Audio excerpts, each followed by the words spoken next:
Hello, and welcome back to another episode of the Western Canon Challenge, where we are reading the entirety of the Western literary canon out loud. Well, today we are finishing up The Birth of Tragedy, and it is the last section. We are on section 21, or chapter 21, whatever you want to call it, and The Birth of Tragedy goes up to section 25. And by my page length, we are 12 pages away from that. I think the font that I'm using, though, is much smaller, so it's probably more pages than that. But this is the last video. And because it is the last video of this particular work, it is also, therefore, the last video of Nietzsche that we are making, besides the review of Nietzsche that I'll be doing. But this is the last recording of written works by Nietzsche. So with that said, I will waste no more of your time and go ahead and get started. 21. Moving back from this tone of exhortation into a mood suitable for contemplation, I repeat that only from the Greeks can we learn what such a miraculously sudden awakening of tragedy can mean for the innermost fundamental life of a people. It is the people of tragic mystery who fight the Persian Wars, and again the people who carried on these wars used tragedy as an essential potion in their recovery. Who would have supposed that such a people, after being stirred right to their innermost being for several generations by the strongest paroxysms of the Dionysian demon, were still capable of a regular and powerful outpouring of the simplest political feeling, the most natural instinctive feeling for their homeland, the original manly desire to fight? Nonetheless, if we always sense in that remarkable extension of oneself into one's surroundings, associated with the Dionysian arousal, how Dionysian release from the shackles of individuality registers at first as a heightened indifference, even apathy and hostility, to the political instincts. On the other hand, Apollo, the nation-builder, is also the genius of the principle of individuation, and a sense of state and homeland cannot survive without an affirmation of the individual personality. From ecstatic experience, there is only one way out for a people, the root of Indian Buddhism, which, with its longing for nothingness, in order to be endurable, requires those rare ecstatic states with their ascent above space, time, and individuality. These states, in their turn, demand a philosophy which teaches people to use some idea to overcome the unimaginable dreariness of intermediate states. In cases where the political drives are considered unconditionally valid, it's equally necessary for a people to turn to the path of the most extreme forms of secularization. The most magnificent, but also the most terrifying example of this is the Roman Empire. Standing between India and Rome, and forced to make a tempting choice, the Greeks succeeded in inventing a third form in classical purity. Of course, they did not make use of it for long, but for that very reason they made it immortal. That fact that the darlings of the gods die early holds in all things, but it's equally certain that then they live among the gods forever.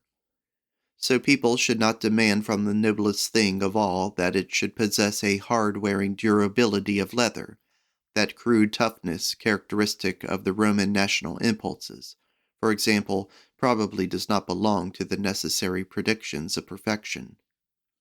But if we ask what remedies made it possible for the Greek in their great period, with the extraordinary strength of their Dionysian and political drives, not to exhaust themselves, either with an ecstatic brooding or in a consuming pursuit of world power and worldly honor, but to reach that marvelous mixture, just as a noble wine makes one feel fiery and meditative at the same time, then we must keep in mind the immense power of tragedy, which stimulated the entire people, purifying them and giving them release. We will first sense its highest value when it confronts us, as with the Greeks, as the essence of all prophylactic healing potions, as the mediator between the strongest and inherently most disastrous characteristics of a people. Tragedy draws the highest ecstatic music into itself, so that with the Greeks, as with us, it immediately brings music to perfection. But then it places the tragic myth and the tragic hero next to the music, who then, like a powerful Titan, takes the whole Dionysian world on his back, and thus relieves us of it. On the other hand, with the same tragic myth in the person of the tragic hero, tragedy knows how to redeem us from the avid pleasure for this existence, and with a warning hand reminds us of another state of being, and a higher pleasure for which the struggling hero, full of foreboding, is preparing himself, not through his victory, but through his destruction. Tragedy places between the universal validity of its music and the listener, sensitive to the Dionysian and awe-inspiring parable, the myth, and with that gives rise to an illusion, as if the music is only the production's highest device for bringing life to the plastic world of myth. Trusting in this noble deception, tragedy can now move its limbs in the dithyrambic dance and abandon itself unconsciously to an ecstatic feeling of freedom in which it would not dare to revel without that deception. The myth protects us from the music, while it, by contrast, immediately gives the music its highest freedom.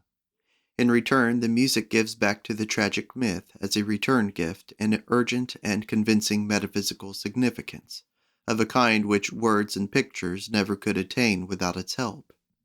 And particularly through the music there comes over the spectator of tragedy that certain presentiment of the highest joy, the road to which leads through the destruction and negation, so that he thinks what he hears is like the innermost abyss of things speaking to him out loud.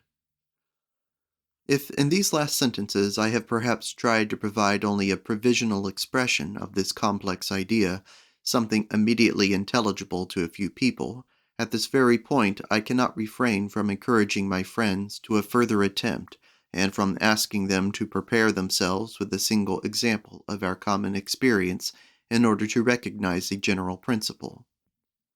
With this example, I must not refer to those who use the images of the action in the scenes, the words and emotions of active people, in order with their help to come closer to the feeling of the music.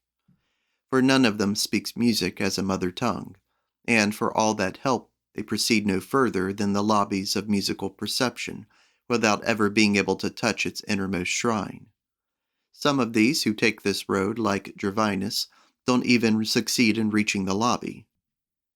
But I must turn only to those who have an immediate relationship with music, and who find in it, as it were, their mother's womb, those who stand bound up with things almost exclusively through an unconscious musical relationship. To these true musicians I direct the question: can they imagine a person capable of perceiving the third act of Tristan and Isolde as an immense symphonic movement, getting no help from words and images without suffocating from a convulsive spreading of all the wings of his soul? A man who, as in this case, has set his ear, so to speak, on the heart chambers of the world's will, who feels in himself the raging desire for existence pouring forth into all the veins of the world as a thundering rainstorm, or as the most delicately spraying brook. Would such a man not fall apart on the spot? Could he endure hearing in the suffering glass case of human individuality the echo of countless desires, and cries of woe from the wide space of the world's night, without in the midst of the shepherd's medley of metaphysics inexorably flying off to his original home? But what if nonetheless such a work could be perceived as a totality, without the denial of individual existence? What if such a creation could be produced without shattering its creator? Where do we get the solution to such a contradiction? Here, between our highest musical excitement and this music, the tragic myth and the tragic hero interpose themselves, basically only as a parable of the most universal facts of all, about which only music can speak directly. However, if we felt as purely Dionysian beings, then myth would be entirely ineffectual as a parable, and would remain there beside us unnoticed. It would not make us turn our ears away for an instant from listening to the echo of the universal before the fact. But here the Apollonian power breaks through, preparing for the reintegration of shattered individuality with the healing balm of blissful illusion. Suddenly we think we see only Tristan, motionless and dazed, as he asks himself, "The old melody, what does it awaken for me?" And what earlier struck us as an empty sigh from the center of being now only says to us something like, "The barren, empty sea." and where we imagined we were dying in a convulsive inner working out of all our feelings with only a little linking us to this existence, now we hear and see only the hero mortally wounded, and yet not dying, with his cry full of despair, longing, longing, and death still yearning not to die from yearning. And when earlier, after such an excess, cuts through our hearts, there stands between us and this jubilation in itself the celebrating Kerwenel, turned towards the ship-carrying Isolde. No matter how powerful the compassion gripping us inside, in a certain sense, nonetheless, this compassion saves us from the primordial suffering of the world, just as the symbolic picture of myth saves us from the immediate look at the highest world idea, just as thoughts and words save us from the unrestrained outpouring of the unconscious will. Because of that marvelous Apollonian deception, it seems to us as if the empire of music confronted us as a plastic world, as if only Tristan and Isolde's destiny has been formed and stamped out in pictures in the most delicate expressive of all material. Thus, the Apollonian rescues us from the Dionysian universality and delights us with individuals. It attaches our aroused feelings of sympathy to them, and with them it satisfies our sense of beauty, our longing for great and awe-inspiring forms. It presents images of life to us and provokes us to a thoughtful grasp of the kernel of life contained in them. With the immense power of imagery, ideas, ethical instruction, and sympathetic arousal, the Apollonian lifts man out of his ecstatic self-destruction and blinds him to the universality of the Dionysian process, leading him to the delusion that he is watching just one image of the world, for example, Tristan and Isolde, and that the music only helps him see it better and with greater profundity. What can the skillful healing power of Apollo's magic not achieve, if it can even excite us in this delusion, so that it seems as if the Dionysian is really working to serve the Apollonian, capable of intensifying its effects, in fact, as if music was essentially an artistic presentation of an Apollonian content? With that pre-established harmony which reigns between the perfect drama and its music, drama attains an extreme degree of vividness, something which verbal drama cannot approach. In the independently moving melodic lines, all the living forms in the scene simplify themselves into the clarity of curved lines, and the juxtaposition of these lines sounds out to us, sympathizing in the most delicate way with the action as it moves forward. As this happens, the relation of things becomes immediately audible to us in a more sensuously perceptible way, which has nothing abstract about it at all, as we also recognize through it that only in these relations does the essence of a character and of a melodic line clearly reveal itself. And while the music compels us in this way to see more and more profoundly than ever, and the scenic action spreads itself in front of us like a delicate spider's web, our inner view of the world of the stage is infinitely widened and illuminated from within. What could a word poet offer analogous to this? Someone who struggles with a very imperfect mechanism in indirect ways to attain with words and ideas that inner expansion of the vivid world of the stage and its inner illumination. Musical tragedy, of course, also uses the word, but at the same time it can set beside it the fundamental basis and origin of that word and reveal to us from inside what the word has become. But nonetheless, we could just as surely claim about this depiction of the action that it is only a marvelous appearance, i.e., that previously mentioned Apollonian delusion, through whose effects we should be relieved of the Dionysian surge and excess. In fact, the relationship between music and drama is fundamentally the reverse. The music is the essential idea of the world, and the drama is only a reflection of this idea, its isolated silhouette. This identity between the melodic line and the living form, between the harmony and the relations of the characters in that form, is true in a sense opposite to what it might seem to be for us as we look at musical tragedy. We may well stir up the form in the most visible way, enliven and illuminate it from within, but it always remains only an appearance from which there is no bridge leading to true reality, to the heart of the world. But music speaks out from this heart, and though countless appearances could clothe themselves in the same music, they would never exhaust its essence. They would always be only its external reflection. And of course, with the complex relationship between music and drama, nothing is explained and everything is confused by the popular and entirely false contrast between the soul and the body. But among our aestheticians, it's precisely the unphilosophical crudity of this contrast which seems to have become, for reasons nobody knows, a well-known article of faith, while they have learned nothing about the difference between the appearance and the thing in itself, or for similarly unknown reasons, don't want to learn anything. If one result of our analysis might be that the Apollonian in tragedy, thanks to its deception, emerges victorious over the primordial Dionysian elements of music, and makes use of these for its own purposes, that is, for the highest dramatic clarity, a very important reservation naturally follows. At the most essential point of all, that Apollonian deception is broken up and destroyed. Drama, which with the help of music spreads out in front of us with such innerly illuminated clarity in all its movements and forms, as if we were seeing the fabric on the loom, while the shuttle moves back and forth, achieves its effects as a totality, which lies beyond all the artistic workings of the Apollonian. In the total action of tragedy, the Dionysian regains its superiority once more. Tragedy ends with a tone which never could resound from the realm of Apollonian art.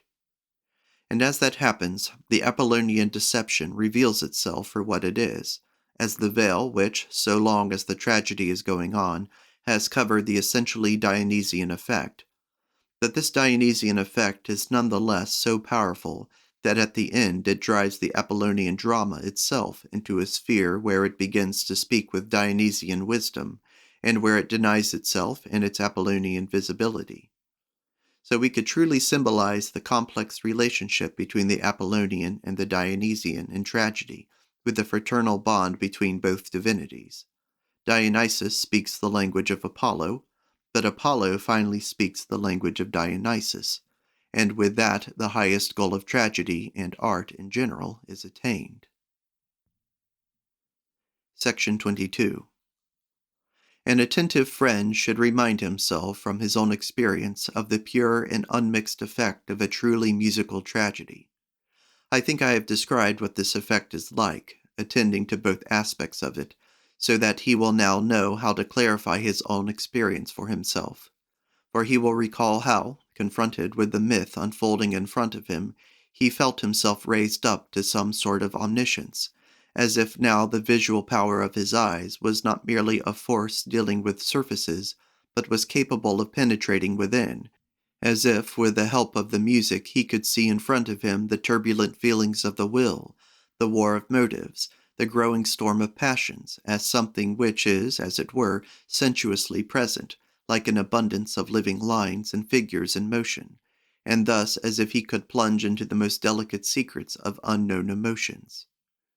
As he becomes conscious of this highest intensification of his instincts, which aim for clarity and transfiguration, nonetheless he feels with equal certainty that this long series of Apollonian artistic effects does not produce that delightful indifference of will-less contemplation which the sculptor and the epic poet, that is, the genuine Apollonian artist, bring out in him with their works of art, that is, the justification of the world of the individual attained in that contemplation, which is the peak and essence of Apollonian art. He looks at the transfigured world of the stage and yet denies it. He sees the tragic hero in front of him in his epic clarity and beauty, and none the less takes pleasure in his destruction. He understands the scenic action to its innermost core, and yet joyfully flies off into the incomprehensible. He feels the actions of the hero as justified, and is none the less still more uplifted when these actions destroy the one who initiated them. He shudders at the suffering with which the hero is about to encounter, and none the less, because of it, has a premonition of a higher, much more overpowering joy. He perceives more things and more profoundly than ever before, and yet wishes he were blind. Where would we be able to derive this miraculous division of the self, this collapse of the Apollonian climax, if it were not from the Dionysian magic, which, while it apparently excites the Apollonian feelings to their highest point, nevertheless can still force this exuberance of Apollonian art into its service? The tragic myth can only be understood as a symbolic picture of Dionysian wisdom by means of Apollonian art. It leads the world of appearances to its limits, where it denies itself, and once again seeks to fly back into the bosom of the true and single reality, at which point it seems, like Isolde, to sing its metaphysical swan song.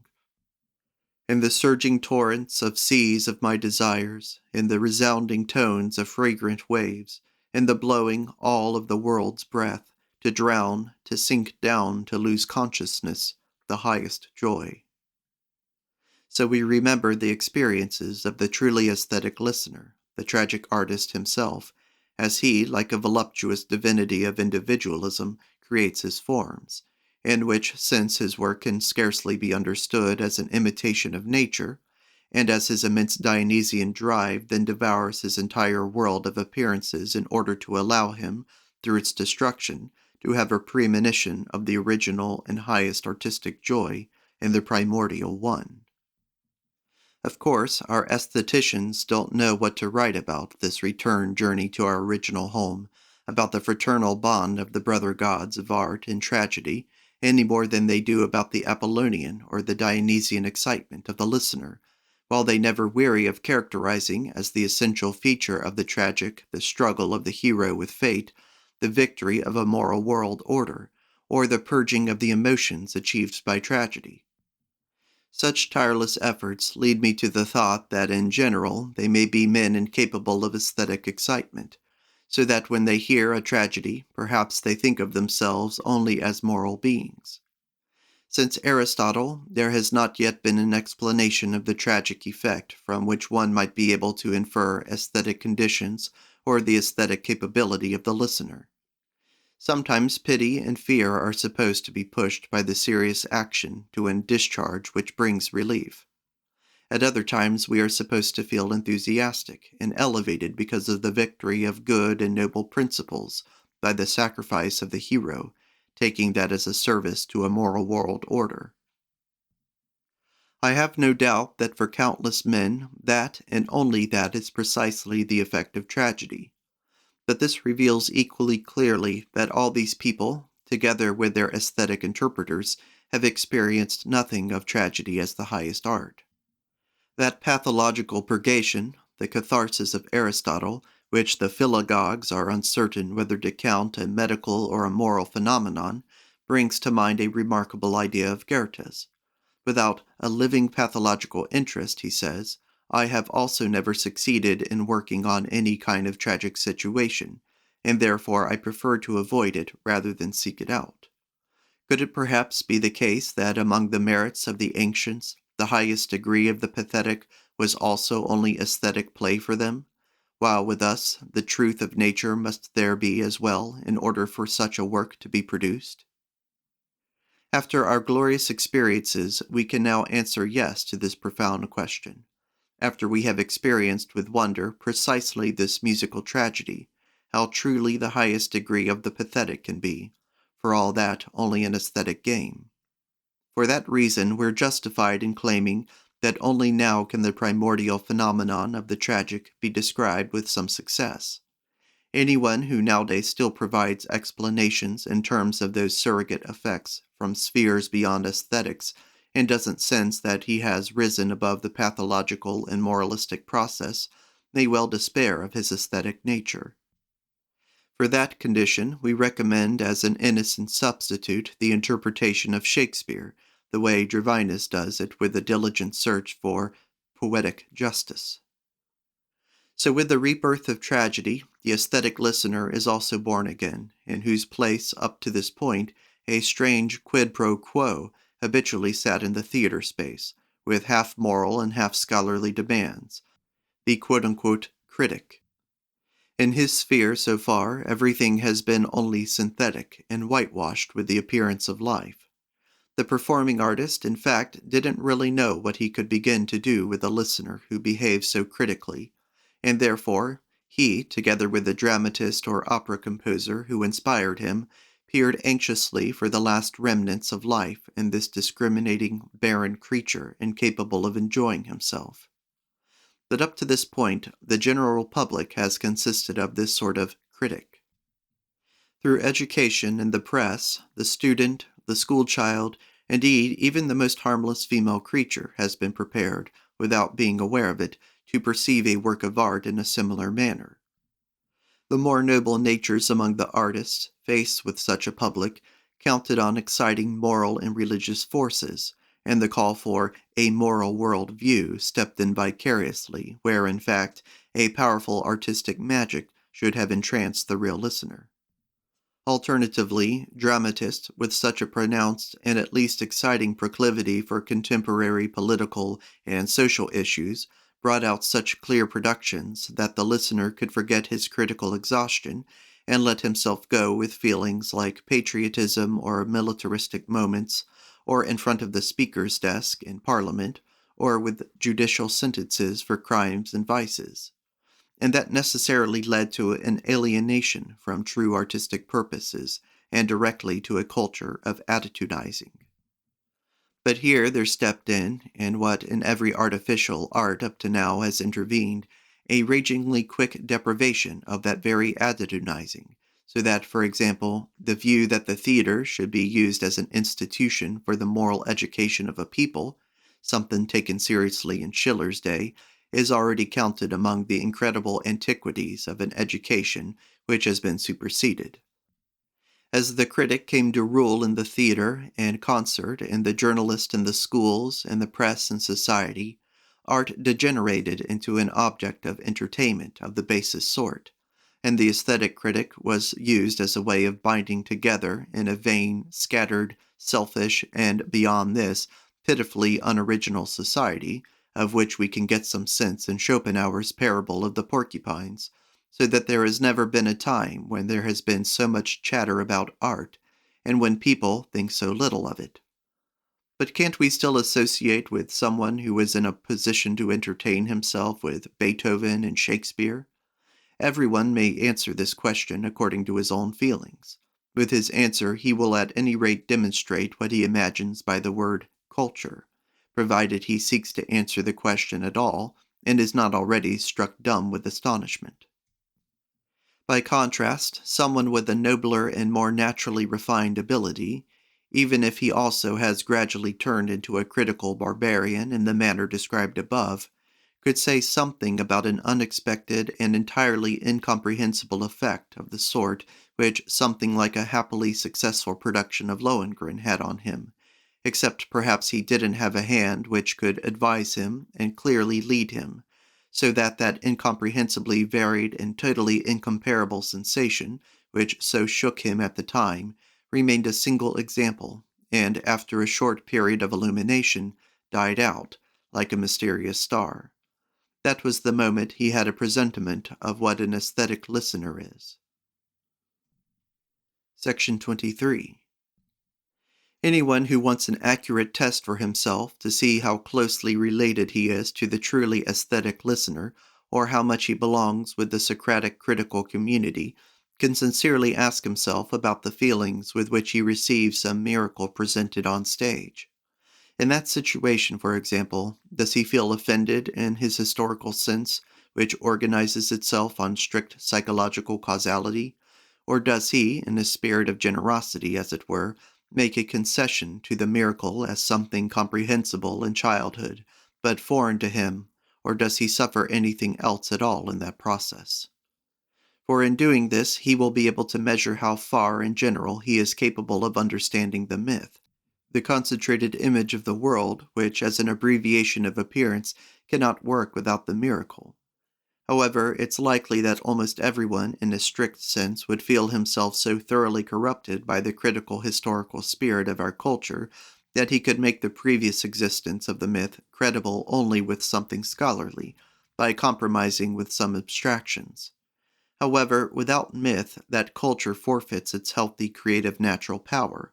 Only a horizon reorganized through myth completes the unity of an entire cultural movement. Through myth, all the powers of illusion and of Apollonian dream are first rescued from their random wandering around.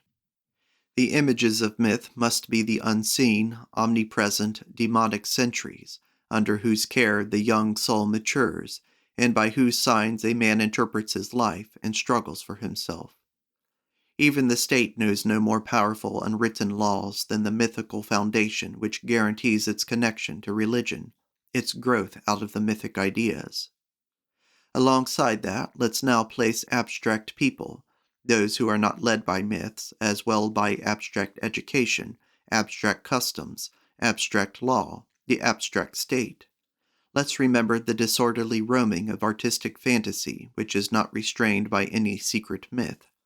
Let's imagine a culture which has no fixed and sacred primordial seat, but which is condemned to exhaust all possibilities, and to live on a meager diet from all other cultures.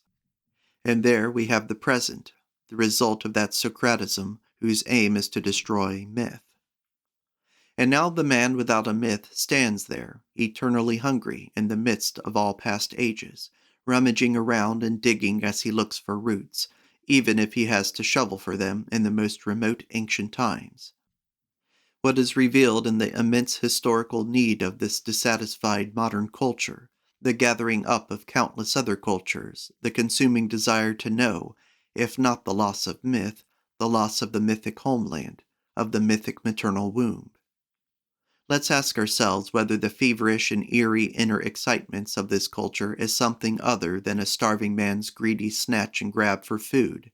And who would still want to give such a culture anything, when nothing which it gobbles down satisfies it, and when, at its touch, the most powerful and healthiest nourishment usually changes into history and criticism? We would also have to experience painful despair over our German being, if it is already inextricably intermixed in a similar way with its culture, or indeed if they have become a single unit, as we can observe, to our horror, with civilized France. What for a long time constituted the great merit of France and the cause of its huge superiority, that very unity of being and people and culture, should make us, when we look at it, praise our luck and give thanks that such a questionable culture has had nothing in common up to this point with the noble core of our people's character. Instead of that, all our hopes are reaching out yearningly towards the perception that under his restless cultural life, jumping around here and there in these cultural convulsions, lies hidden a glorious, innerly healthy, and age-old power which naturally only begins to stir into powerful motion at tremendous moments, and then goes on dreaming once again about a future awakening. Out of this abyss, the German Reformation arose. In its choral music, there rang out for the first time the future style of German music. Luther's choral works sounded as profound, courageous, spiritual, as exuberantly good and tender as the first Dionysian call rising out of the thickly growing bushes at the approach of spring. In answer to it came the competing echo, that solemn procession of Dionysian dreamers, whom we have to thank for German music, and whom we will thank for the rebirth of the German myth. I know that now I have to take the sympathetic friend who is following me to a lofty place for lonely contemplation, where he will have only a few traveling companions. By way of encouragement, I call out to him that we have to keep hold of these leaders who illuminate the way for us, the Greeks. Up to now, in order to purify our aesthetic awareness, we have borrowed from them both of those images of the gods, each of whom rules a specific artistic realm, and by considering Greek tragedy, we came to an awareness of their mutual contact and intensification. To us, the downfall of Greek tragedy must seem to have occurred through a remarkable tearing apart of both of these primordial artistic drives. And this event corresponded to a degeneration and transformation of the character of the Greek people, something which demands from us some serious reflection about how necessarily and closely art and people, myth and custom, tragedy and the state are fundamentally intertwined. That downfall of tragedy was at the same time the downfall of myth. Up to that point, the Greeks were instinctively compelled to tie everything they lived through immediately to their myths. In fact, to understand that experience only through this link. By doing that, even the most recent present moment had to appear to them at once under the eye of eternity, and thus, in a certain sense, to be timeless. In this stream of the timeless, however, the state and art both plunged equally in order to find in it rest from the weight and the greed of the moment. And a people, as well as a person, by the way, is only worth as much as it can stamp upon its experiences the mark of the eternal. For in that way it is, as it were, relieved of the burden of the world, and demonstrates its unconscious inner conviction of the relativity of time and of the true, that is, of the metaphysical meaning of life. Something quite different from this happens when a people begins to understand itself historically, and to smash up the mythic bastions standing around it. It is customary for a decisive secularization, a breach with the unconscious metaphysics of its earlier existence, with all the ethical consequences to be tied in with this process.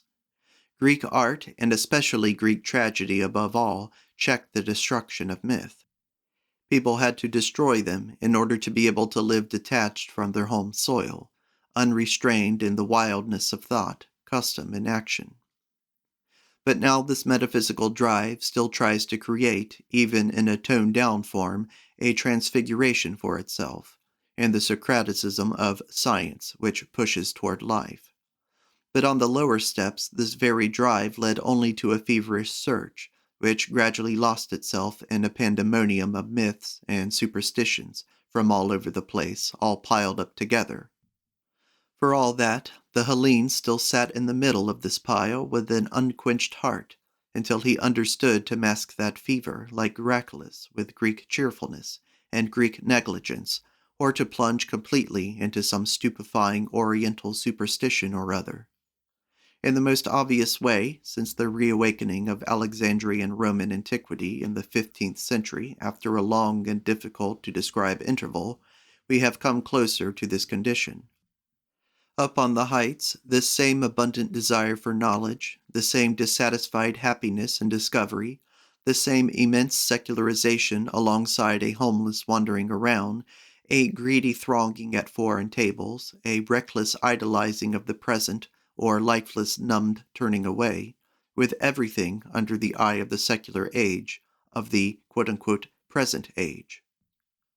These same symptoms lead us to suspect the same lack at the heart of this culture, the destruction of myth. It seems hardly possible that transplanting a foreign myth would enjoy any lasting success without irreparably damaging the tree in the transplant. Perhaps it is at some point strong and healthy enough to slice out this foreign element with a fearful struggle, but usually it must proliferate its diseased condition, sick and faded. We have such a high regard for the pure and powerful core of the German being that it is precisely there we dare to expect from it that elimination of powerfully planted foreign elements, and consider it possible that the German spirit will come back into an awareness of itself on its own. Perhaps some people will think that this spirit would have to start its struggle with the elimination of the romantic. But at that point he has to remember an external preparation and encouragement in the victorious courage and bloody glory of the recent war, but search for the inner necessity and the competitive striving always to be worthy of the noble pioneers on this road, including Luther just as much as our great artists and poets. But let him never believe that he can fight such a battle without his house gods, without his mythic homeland, without a bringing back of all German things. And if the German in his hesitation should look around him for a leader who will take him back again to his long-lost homeland, whose roads and pathways he hardly knows any more, let him only listen to the sweet, enticing call of the Dionysian bird hovering above him, seeking to show him the way. Section 24. Among the characteristic artistic effects of musical tragedy, we had to stress an Apollonian illusion through which we are supposedly rescued from immediate unity of being with the Dionysian music, while our musical excitement can discharge itself in an Apollonian sphere, in a visible middle world which interposed itself. By doing this, though we had noticed how, through this discharge, that this middle world of the scenic action, the drama in general, to a certain degree became visible and comprehensible from within, in a way which is unattainable in all other Apollonian art. Hence it was here where the Apollonian is energized and raised aloft, as it were, through the spirit of the music. We had to recognize the highest intensification of its power, and therefore in the fraternal bond of Apollo and Dionysus, the highest point of both Apollonian and Dionysian artistic aims. Of course, the projected Apollonian image, with this inner illumination through music, does not achieve the effect characteristic of the weaker degrees of Apollonian art, what epic or animated stone are capable of, compelling the contemplating eye to that calm delight in the world of the individual. In spite of a higher animation and clarity, that effect will not permit itself to be attained. We looked at drama and with a penetrating gaze forced our way into the inner moving world of its motives. And nonetheless for us it was only as if an allegorical picture passed before us, whose most profound meaning we thought we could almost guess, and which we wanted to pull aside, like a curtain, in order to look at the primordial image behind it. The brightest clarity of the image did not satisfy us, for this seemed to hide just as much as it revealed. And while, with its allegorical-like revelations, it seemed to promise to rip aside the veil, to disclose the mysterious background, once again that penetrating light illuminating everything held the eye in its spell, and held it from penetrating any more deeply. Anyone who has not had the experience of having to watch and at the same time of yearning to go above and beyond watching will have difficulty imagining how definitely and clearly these two processes exist together and are felt alongside each other as one observes the tragic myth. However, the truly aesthetic spectators will confirm for me that among the peculiar effects of tragedy, this coexistence may be the most remarkable. If we now translate this phenomenon going on in the aesthetic spectator into an analogous process in the tragic artist, we will have to understand the genesis of the tragic myth. He shares with the Apollonian sphere of art the full joy in appearances, and in watching, at the same time, he denies this joy and has an even higher satisfaction in the destruction of the visible world of appearances. The content of the tragic myth is at first an epic event with the glorification of the struggling hero. But what is the origin of that inherently mysterious feature, the fact that the suffering and the fate of the hero, the most painful victories, the most agonizing opposition of motives, in short, the exemplification of that wisdom of Silenus, or expressing it aesthetically, of the ugly and dissonant, in so many countless forms, is presented with such fondness always renewed, and precisely in the richest and youngest age of a people? Do we not perceive in all this a higher pleasure? For the fact that in life things are really so tragic would at least account for the development of an art form, if art is not only an imitation of natural reality, but a metaphysical supplement to that reality, set beside it in order to overcome it. And the tragic myth, insofar as it belongs to art at all, also participates fully in this general purpose of art, to provide metaphysical transfiguration. But what does it transfigure when it leads out the world of appearance in the image of the suffering hero? Least of all the quote-unquote reality of this world of appearance, for it says directly to us, look here, look right here, this is your life. This is the hour hand on the clock of your existence. And does the myth show us this life in order to transfigure it for us? If not, in what does the aesthetic joy consist with which we also allow these images to pass in front of us? I ask about aesthetic delight, and know full well that many of these images can in addition now and then still produce a moral pleasure, for example, in the form of pity or a moral triumph. But whoever wants to derive the effect of the tragic merely from these moral origins, as of course has been customary in aesthetics far too long, should not think that he has then done anything for art, which above all must demand purity in its realm. For an explanation of the tragic myth, the very first demand is that he seek the joy of it in the purely aesthetic sphere, without reaching over it into the territory of pity, fear, and the morally sublime. How can the ugly and dissonant, the content of the tragic myth, excite an aesthetic delight? Here it is necessary for us to vault with a bold leap into a metaphysics of art, in which I repeat an earlier sentence, that existence and the world appear justified only as an aesthetic phenomenon. It's in this sense that the tragic myth has to convince us that even the ugly and dissonant are an artistic game, which the will, in the eternal abundance of its joy, plays with itself. But there's a direct way to make this phenomenon of Dionysian art so difficult to comprehend, completely understandable, and to enable one to grasp it immediately, through the miraculous meaning of musical dissonance. The way the music, set next to the world, is the only thing that can give an idea of what it means to understand a justification of the world as an aesthetic phenomenon. The joy which the tragic myth produces has the same homeland as the delightful sensation of dissonance in music. The Dionysian, together with its primordial joy, felt even in pain, is the common birth-womb of music in the tragic myth.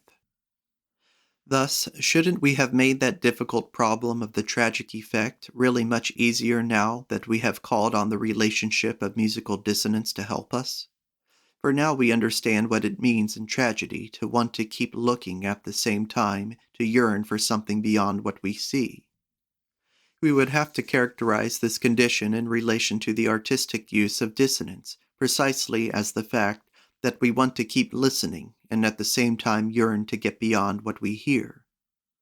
That striving for the infinite, the wing beat of longing associated with the highest delight in clearly perceived reality, reminds us that in both states we must recognize a Dionysian phenomenon, which always reveals to us all over again the playful cracking apart and destruction of the world of the individual as the discharge of primordial delight, in a manner similar to the one in which gloomy Heraclitus compares the force constructing the world to a child who playfully sets stones here and there, builds sand piles, and then knocks them down again.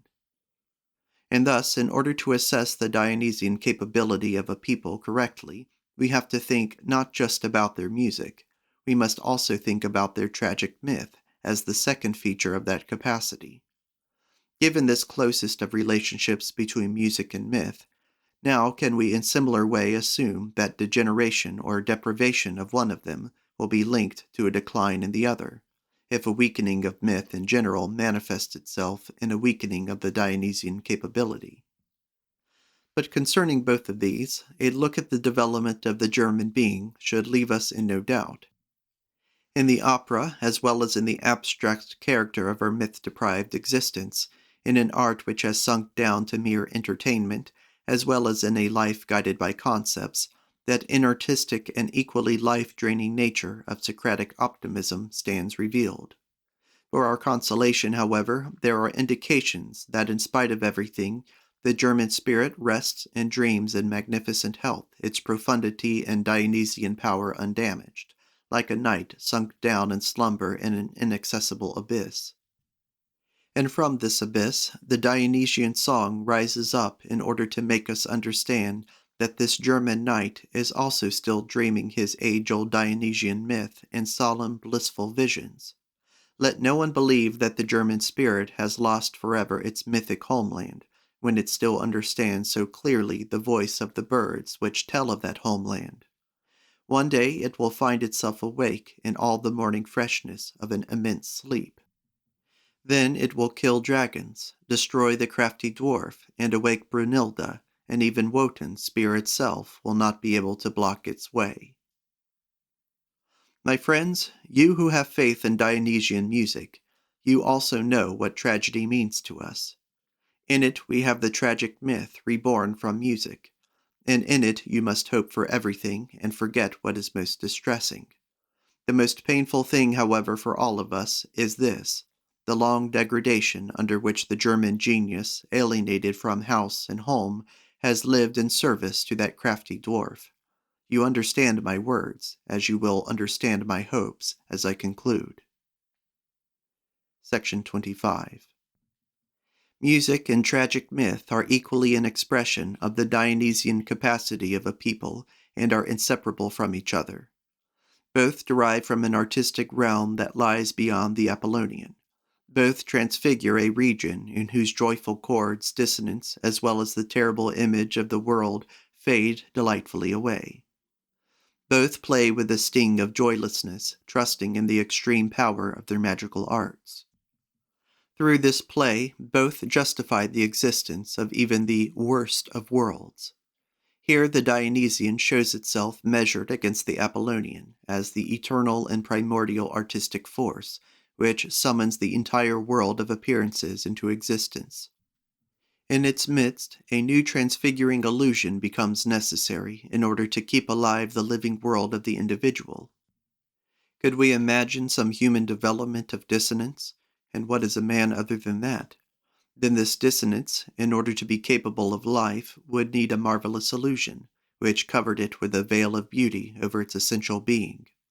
This is the true artistic purpose of Apollo, in whose name we put together all those countless illusions of beautiful appearances which render existence at every moment in general worth living, and push us to experience the next moment. But in this process, from that basis for all existence, the Dionysian bedrock of the world, only as much can come into the consciousness of the human individual as can be overcome once more by that Apollonian power of transfiguration, so that both of these artistic drives are compelled to display their powers in a strictly mutual proportion, in accordance with the law of eternal justice. Where Dionysian power rises up as impetuously as we are seeing it rise, there Apollo must already have come down to us, hidden in a cloud. The next generation may well see the richest of his beautiful effects.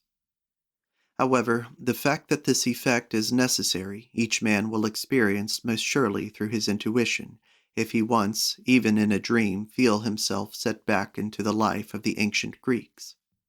As he wanders under high Ionic colonnades, glancing upwards to a horizon marked off with pure and noble lines, with reflections of his transfigured form beside him in shining marble, around him people solemnly striding or moving delicately, with harmoniously sounding lutes and a speech of rhythmic gestures, faced with this constant stream of beauty, would he not have to extend his hand to Apollo and cry out, "Blessed Hellenic people! How great Dionysus must be among you, if the Delphic god thinks such a magic necessary to heal your dithyrambic madness?" To a person in such a mood as this, however, an old Athenian, looking at him with the noble eye of Aeschylus, might reply, "But, you strange foreigner, how much must these people have suffered in order to be able to become so beautiful? But now follow me to the tragedy, and sacrifice with me in the temple of both divinities." This is the end of The Birth of Tragedy by Friedrich Nietzsche. Thank you for listening.